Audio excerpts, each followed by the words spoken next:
Welcome to the Mount Pleasant Podcast, featuring discussions and interviews about the people, places, and events that make Mount Pleasant such a special place.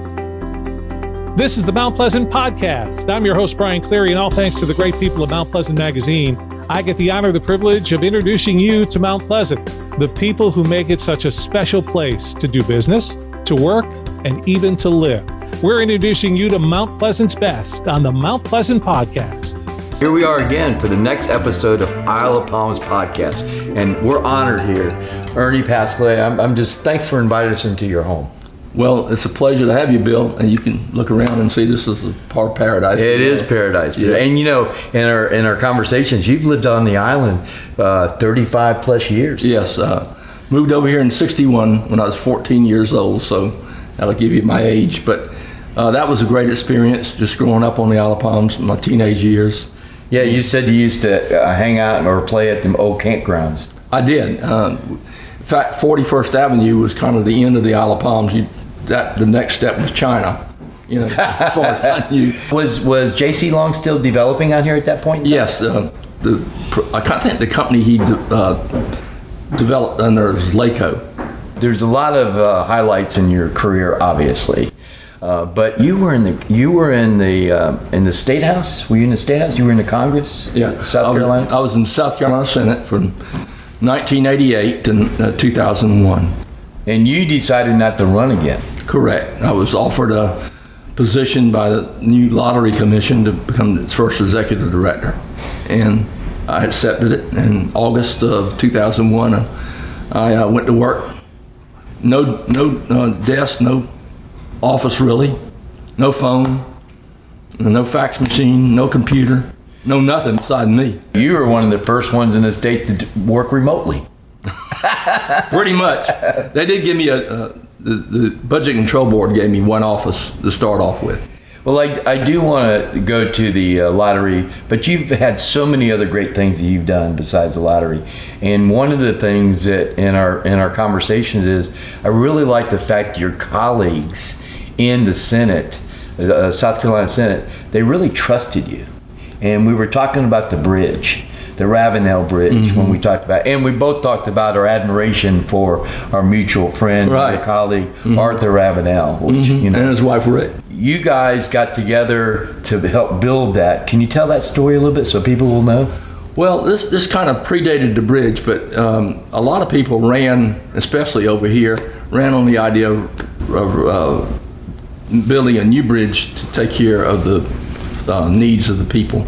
And the old bridges, which are the Grace and the Pyramid, were functionally obsolete. So the idea was to try to put together a group of us in the Low Country, especially the Charleston, Berkeley, and Dorchester area, to emphasize the need to work together to get the funds to generate enough money to build that bridge.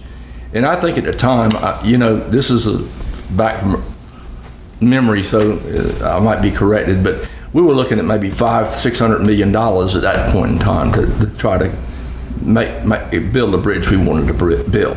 So that's what we kind of focused our attention on. And there was a key moment in the building of the bridge when Senator Ravenel, or Congressman Ravenel, whatever you want to call him. Arthur, cousin Arthur. He decided he wanted to come back to the Senate. He had been in the Senate before. He'd been in the U.S. Congress before. And he decided he wanted to make one last run, mainly focusing in on bringing together all the resources necessary, human, capital, etc., to build a bridge. So And what year was this, Ernie? I believe it was 96 when he was elected again for the last time. I might stand corrected, but I believe it was 96. So I think Larry Richter had represented the Mount Pleasant area before him, and Arthur ran and he won that seat. I think Larry did not offer for that seat again. And so basically we worked with Arthur Ravenel hand in glove every day, trying to make sure we position ourselves to be able to get the funds necessary to build that bridge. And one of the reasons that y'all got together and persuaded Arthur to run, McConnell did that, right? Well, it was Harry Hallman, who was the former mayor of Mount Pleasant. I knew Harry also from the South Carolina House of Representatives. He was a good friend. McConnell was, I think, his best friend. I think Arthur would tell you that if he was alive. And one of the reasons that you all got together and persuaded him, because Arthur had deep roots and he had deep contacts and relationships with a lot of men and a lot of politicians that could get the money for the Ravenel, right? Yeah, Arthur was, he'd been around politics for a long time in South Carolina. He probably started off as a Democrat like everybody else back in the 50s and 60s. So he had a very good relationship with key people in the U.S. Congress, that is Senator Thurman, Senator Hollings. He had a really good relationship with Senator Hollings. I had a good relationship with Congressman Clyburn. And they did a lot of things together to help fund the bridge. And Arthur was kind of the conduit between the federal government and the state government and local government, because they required a so-called local match. The infrastructure bank, which was an idea that was put into law from the late Buck Limehouse, that was key in funding the bridge, because then we were able to take those dollars of money and pool them together from the statewide perspective. They were able to borrow money, and that was real important in trying to get together the necessary resources. You know, Ernest, you know how Arthur was. So at the 10th anniversary, he and his wife were over there at Frankie House. Yeah. And I walked in there with our writer for Mount Pleasant Magazine. We did an article in Mount Pleasant Magazine. And I said, "Hey, Arthur, how you doing?" He goes, "I'm tired." I said, "Why are you tired?" And he goes, "Because I've been scraping ice off that bridge," And I just, it's so Arthur, isn't it? It is really. I mean, he used to come up with the craziest thing. We just, in the Senate, there was usually when we first started the session, they allowed us to kind of get up and say various things about local politics or local activities. And Arthur would always come up with some of the just funniest things. He had a farm out in the Francis Marion State Forest, Federal Forest, and he used to go to that farm a lot. And he raised the guineas. He used to talk about the guineas, and he used to talk about running those chickens and all and turkeys around. I mean, it was really funny. If you read this newspaper, you'll know everything that's going on IOP. I think Island Vibes is going to be a game changer for Isle of Palms. It's happy, it's fun, just like our island. Hi, we're Alec and Marianne Chalmers. We love the vibe. It's great personalized and curated content for the island here. It's a great read. Thank you. Island Vibes is awesome, and I love that it's a different perspective on the island, and the quality of the paper is super. Thank you. And positive. Thank you very much. You're watching the Isle of Palms podcast. You spent 13 years in the Senate? Yeah, I first was elected in 1988, Senate seat 43, which actually is the seat that Chip Campson holds now.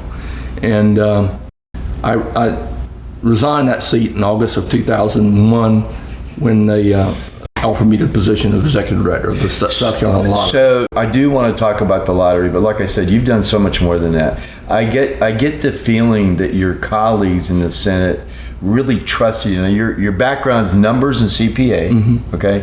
And that's part of the reason. But when you talked about the money for the bridge and that identity was bank, what do you call it again? Infrastructure Bank. Infrastructure Bank. They actually assigned you to that committee or to head that up, did they not? Because they trusted you making sure that things would be done right. Because there was a lot of money there, right? Yeah.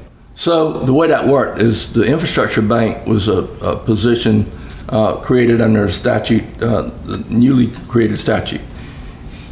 Several people got appointments from that bank. The Speaker of the House, the President Pro Tem of the Senate, which was Senator John Drummond of Greenwood, and the Governor.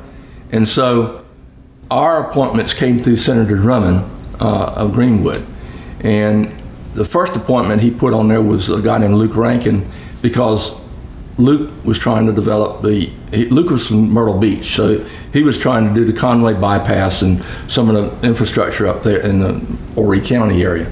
Then he put Arthur Ravenel on it, which was very critical in the scheme of things. So Arthur was able to get inside the loop, and that that infrastructure bank and make sure that when Greenville wanted something, or Beaufort wanted something, or York County wanted something, Charleston also wanted something. And it was all about trying to put together what they call the local match that would be a fund created locally that would also be combined with a heavier fund of federal and state dollars. It's funny when you think about that, because now the coastline is so popular versus, and I know that's one of the reasons you went into politics, so you could represent Charleston, because you've always felt that back then Charleston never got its fair share. I know. Mm-hmm. Let's talk about the Isle of Palms. The Exchange building was done in 1940. Was built. Is that right? It was in the 40s. In the 40s, I believe. I mean, and then of course the Sattilles could have been back then. He was the first mayor, right? Or he wasn't the first mayor, but Sattilli was one of the first mayors. Yeah, right? I can't remember, but he was one of them. If not but the first mayor. you did run the Exchange building, Exchange Club, for some time. Well, I was president. So president of it. Okay. I don't know if you call it. Running it. It was a job, actually. Yeah. I had a paying job, which was my CPA practice, and then I had a non-paying job, which was a labor of love. So how long were you president of the Exchange? It was 1 year, but you had kind of rotate up, so you became treasurer and then vice president. And what year was that? I think it was 75, 76. Uh-huh. I'm trying to think back. You can go down, I think, the building now, right. they've got the old timers on the wall somewhere. When you look at Isle of Palms today, and you look at it back then, and I know this is a hard question, or kind of an abstract question, but what's the biggest difference? The growth not only of the island from a single family standpoint, but the Wild Dunes development, certainly a huge impetus in terms of growth of the island. And then we've become a destination point for a lot of people around the country, which means that, in a sense, around the world. Around the world, yeah. I shouldn't say around the country. So it's a part of paradise that I found back in the 60s that a lot of people around the United States and the world have found more recently. In this house that we're in now, of course, your family house, you eventually tore down, but you've been living on this same plot of land for how many years? Well, on and off, I've been here since =61. Wow. Sometimes, because I spent some time in Charlotte, I spent some time in downtown Charleston. And then Margaret, your wife, she used to live right next door with her family, is that right? I mean, I can see the roof right there. Yeah, and that's actually about the same house that it was back in those days. Isn't that crazy? So, yeah, it's really. So she didn't know me and I didn't know her, but her family, part of her family, had a beach home over here. That was their second vacation home.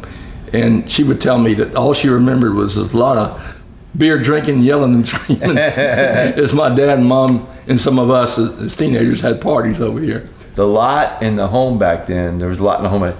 Is it fact that they paid back then $7,000 for it? Now, this is from memory, but I think my dad bought this property from a neighbor. We lived in Hanahan at the time. Mm-hmm. And so he bought it, I think, for $7,000 or $7,500. I remember him complaining after the closing. He thought he had a handshake at $7,000, and actually the closing was $7,500. So he went to his grave thinking he got gypped. And now you can see you couldn't get a square inch of dirt out here for $7,500. That's so true, isn't it? It's so true.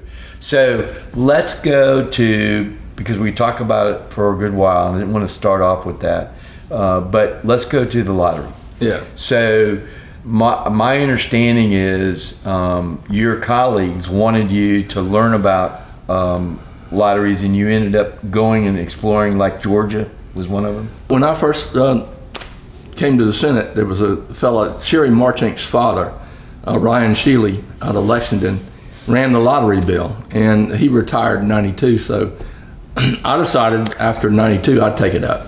Ryan and I had a talk, and I decided, because I was not so much pro lottery as I was pro voting. So it was a controversy. The Georgia lottery was very popular in South Carolina. At the time, we had no lottery. A lot of people used to ask me, why can't we have a lottery? There's no petition initiative, so you can't, voters can't sign a petition to put a lottery on the ballot. It has to come through the legislature. Were there a lot of people driving over to Georgia to buy lottery tickets? There was, and there were a lot of people that were interested in the lottery. Probably one of the main reasons that Jim Hodges got elected, I think it was in 1998, was he was pro-lottery, and Governor Beasley at the time was not. So anyway, we worked on the lottery, and I, as a member of the Finance Committee, Senator Drummond sent myself and some other senators around the country studying lotteries in case we ever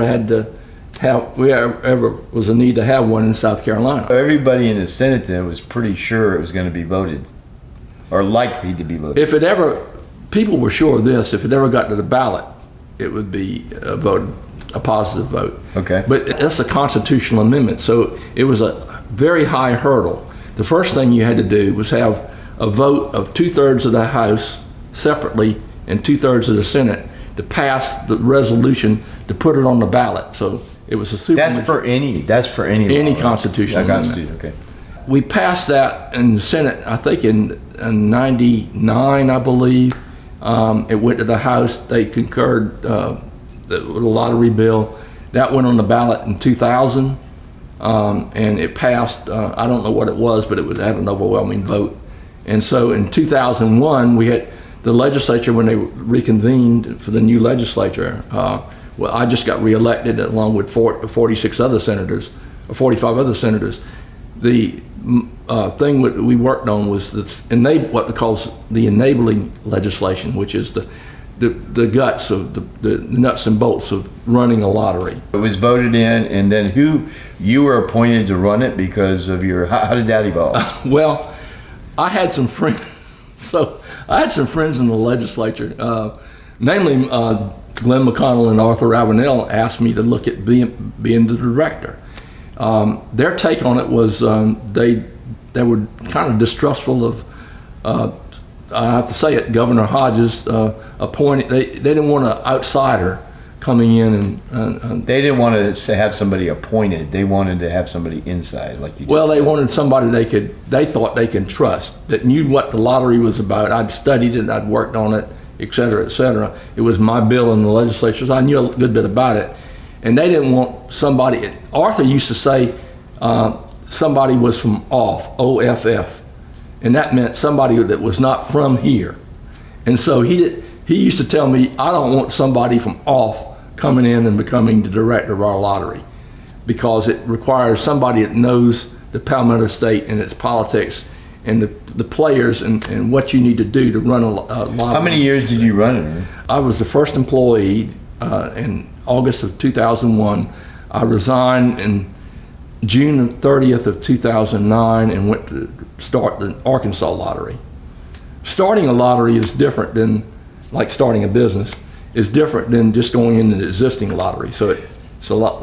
What are the foundations for the lottery? The money goes towards education is one of the things? Yes. And let me ask you this.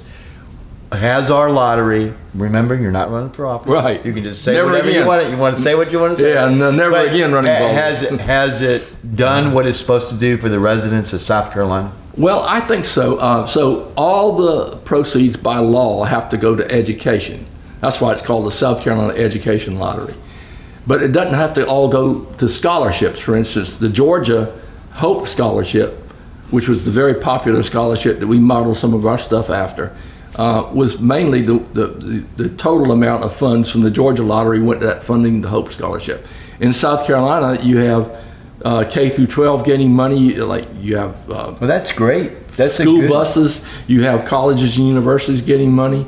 You can go to their website, the South Carolina Education Lottery, and find out how much money has been raised over the period. Are you one of the ones that structured that way because of what you learned from the Georgia and other lotteries? Well, when I was in the Senate, I was part of a group that helped craft the enabling legislation. When I became an employee of the state of South Carolina as director of the lottery, then I took that legislation and we implemented the legislation. It was very critical for us because there was a lot of people, a sizable amount of people that were very concerned about the lottery and gambling. And so we were very concerned about them. our constituents weren't just people that voted for the lottery or played the lottery. No, our constituents were every individual in the state of South Carolina, and we wanted to be very respectful of everyone in South Carolina. Good for you, Ernie. Good for you. So that's the way we ran it. And we ran a very, I have to say, I think we ran a very respected lottery all over the country. By my colleagues in the lottery business, I was elected to be national, what was called the North American Association of State and Provincial Lotteries, which is not just the United States, but also Canada and Mexico. Oh, and it's some an of the association? Islands. Yeah, of all the lotteries. And I was elected president in 2008. As you know, and those that don't, this is our Mount Pleasant magazine. We do this. And this is our family edition. Right. So one of the things I've been told by your lovely wife is, I asked, what's the most important thing?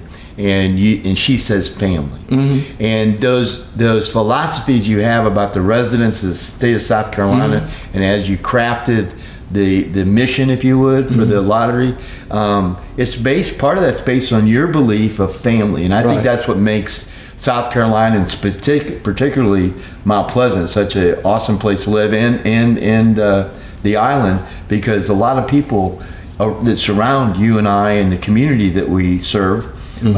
Are family oriented. They believe in high family values. Right. I'm glad you chose my wife, who's the love of my wife is the love of my life. But you can see over here, not on the camera, but there are 14 grandchildren. Some of the pictures are older than they should be because they won't give me the up-to-date pictures. A lot of them, I have a grandson who's going to be 30 years old this year, so he doesn't send me a current picture. You know, it's fun as we go take our journey through life. Each chapter of our life has something silver lining that the chapter before did not have, and the chapter after that chapter we're in doesn't have. And that's grandchildren, and watching them grow is certainly part of the silver Absolutely, lining. we're very proud of them. I got my daughter Angel's oldest son, Riley, is graduating a week from from. Do you try to go to the graduations when possible? Oh yeah, yeah. Mm-hmm. Mm-hmm. I try to make everything like that. And also to the baseball games, the soccer games, whatever. So not to regress in this conversation, but what do you like most about living on the island?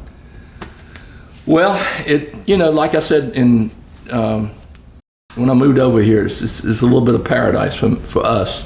I like to live out in our dock a good bit at a time, as long as the weather permits. We can walk. It's a short walk to the front beach. When our family comes here, we only have a 3-bedroom house. We thought that was enough for empty nesters back when we built this house. But in the summertime, with 7 kids, their spouses, 14 grandchildren. Do they ever come all at one time? Well, they don't come at one time, do they? If they never will be able to stay here all at one time. So it's always, we have a kind of a calendar we keep in the warmer months of the year about who's coming. I think this is the 3rd or 4th weekend we've got. So if I ever drive by your house and I see tents in the backyard, it's because you got all your family here. Is that right? Yeah. Well, I used to sleep, back when I was a teenager. We had a back porch, a screened-in back porch, and some swings and stuff like that, some hammocks. And I used to sleep out there in the summertime because we didn't have air conditioning when I first moved over here. Yeah. Well, I got to ask you an important question. Yes. This is important to me. Okay? Right. Okay. Do you read Island Vibes? I do. Do you like it, Ernie? Yes, I do. I read it. I think I got it Saturday, I believe. This Saturday, and I read it, and I liked it. I'm so honored to do it for the residents. Absolutely. The residents love it. So, it's really rewarding. As when you did things in the Senate and stuff, when people tell you how excited they are about what you've done, it feels good, doesn't it? It does. And I think the Moultrie News might have been a forerunner of all this, but it was a very important paper back then, and this is a very important paper as far as I'm concerned, because I read it and learn. It's about Isle of Palms. Right. That's what we like. Actually, Ernie, this is the first time, I've lived here since '79. This is the first time there's ever been, and I never thought about it this way, but this is the first time there's been a publication just for Isle of Palms. Yeah. So, Ernie, thanks for being here with us. Absolutely. I know the folks watching it and or listening to it are going to appreciate this and what you had to say. And it's a way for you and I to capture a slice of history. Right. It's been great. Thank Bill, you very much, sir. Appreciate it. Thank you. Thanks for spending your time with the Mount Pleasant Podcast. Your community, your podcast. Listen to past and future episodes at mountpleasantpodcast.com.